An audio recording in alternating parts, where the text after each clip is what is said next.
আসসালামু আলাইকুম ওয়া রাহমাতুল্লাহি ওয়া বারাকাতুহু। আপনারা সবাই কেমন আছেন? জানি আপনারা সবাই ভালো আছেন এবং ভালো থাকবেন, এই দোয়াই করি। আমিও আছি ভালো, আপনাদের দোয়া আলহামদুলিল্লাহ। আবার চলে আসলাম অনেকদিন পর আমার বাগান নিয়ে। মোটামুটি বেশ কিছু লাউয়ের করা আসতেছে, আরও মোটামুটি ভালোই হচ্ছে। দেখা যাক আগে আর কতটুকু যায়, কি হয় না হয়। ইনশাআল্লাহ আমি সবসময় দেখাবো যতটুকু হয়, কখন কী অবস্থায় আছে, বর্তমানে কী এবং তারপর কী হবে না হবে, পুরোটা বাগানই আমি আপনাদেরকে শেয়ার করবো রীতিমতে, যাতে আপনারা দেখতে পারেন যে কোথায় থেকে কোথায় যাইতেছে আর কি, কী কী ফল এবং সবজি আছে এবং কী কী হচ্ছে না হচ্ছে সব কিছুই দেখাবো। শুধু সাথে থাকবেন আর সাপোর্ট করে যাবেন, তাহলে হবে কি আরও আনন্দ পাবো। সেই আনন্দের আমি আরও বেশি বেশি করে কাজ করতে পারবো এবং আপনাদের জন্য আরও অনেক কিছু নিয়ে আসতে পারবো সামনে। তো এই জন্যই বলি যে সবসময় সাথে থাকবেন, তাহলে অনেক কিছু দেখতে পারবেন। আর আমি অ্যাকচুয়ালি গার্ডেন প্রেমিক, আমি বিভিন্ন গার্ডেন বিভিন্নভাবে করে থাকি। ফুল এবং সবজি দুটোই আমার অনেক পছন্দ। যখনই সময় পাই সেগুলো নিয়ে বসে যাই, আর যতটুকু পারি আমি করার জন্য চেষ্টা করি। শুধু আমি একা খাই না, আমার সাথে যারা আছে, যাদের বাড়িতে গার্ডেন নেই, তাদেরকে দিয়েই আমি খাই। আর আপনারা যদি কেউ খেতে চান অবশ্যই কন্ট্যাক্ট করবেন, আপনারা পেয়ে যাবেন, কোনো সমস্যা নেই। খাওয়ার ব্যাপারে কোনো অবজেকশন নাই। রিজিক দেওয়ার মালিক হলো আল্লাহ তাআলা, আমি কেউ না, ঠিক আছে?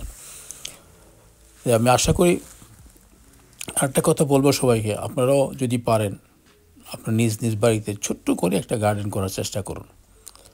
তাতে দেখবেন যে অনেক ভালো হবে, আপনার মনটা সুন্দর হয়ে যাবে এবং একটু উৎসাহ চলে আসবে। যখন ফুল যদি লাগান, ফুলের গাছ, যখন ফুল ফুটবে গাছে, তখন আপনার মনটা অনেক ভালো হয়ে যাবে।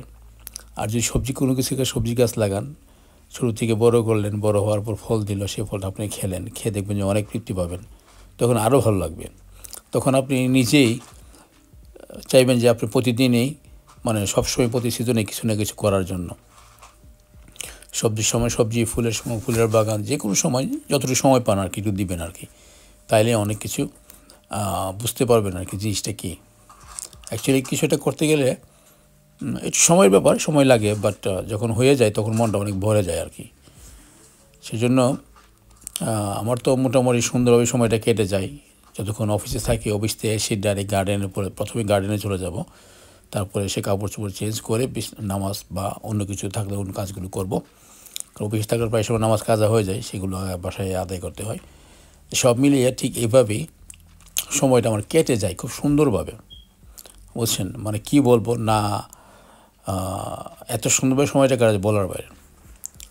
তা আমি এই জন্য এইগুলো নিয়ে ব্যস্ত থাকি, সময়টাও কেটে যায়, ভালো লাগে। আর যখন এইগুলো আসে, ফল সবজি যখন গাছে ধরে, তখন কতই না ভালো লাগে। গার্ডেনে নিচে বসে থাকি সারাক্ষণ, যতক্ষণ যেদিন ছুটি থাকবে সারাক্ষণ গার্ডেনে সকালবেলা যাবো, বসে চা কফি যা খাবো, তারপর নামাজের সময় নামাজ পড়বো, তারপর আবার আসি বসবো, দেখবো কোথায় কী করতে হয়, কোথায় বাঁধতে হবে, কোথায় না বাঁধতে হবে। লাউ গাছটাকে দিয়ে গেলে ভালো হবে না, ওদিকে গেলে ভালো হবে। সিম গাছটাকে দিয়ে গেলে ভালো লাগবে না, ওইদিকে ভালো লাগবে। দিকে রৌদ্র সবসময় থাকে, এগুলো বসে বসে প্ল্যান করি। তারপর আস্তে আস্তে সিস্টেম করে নিই যেন সব কয়টা গাছই যেন বাগান ভিতরে থাকে, যাতে বাইরে কোথাও না চলে যায়, অন্য বাসাতে না যায় আর কি। দেখুন, ভালো থাকুন, সুস্থ থাকুন। আবার চলে আসবো আরও একটি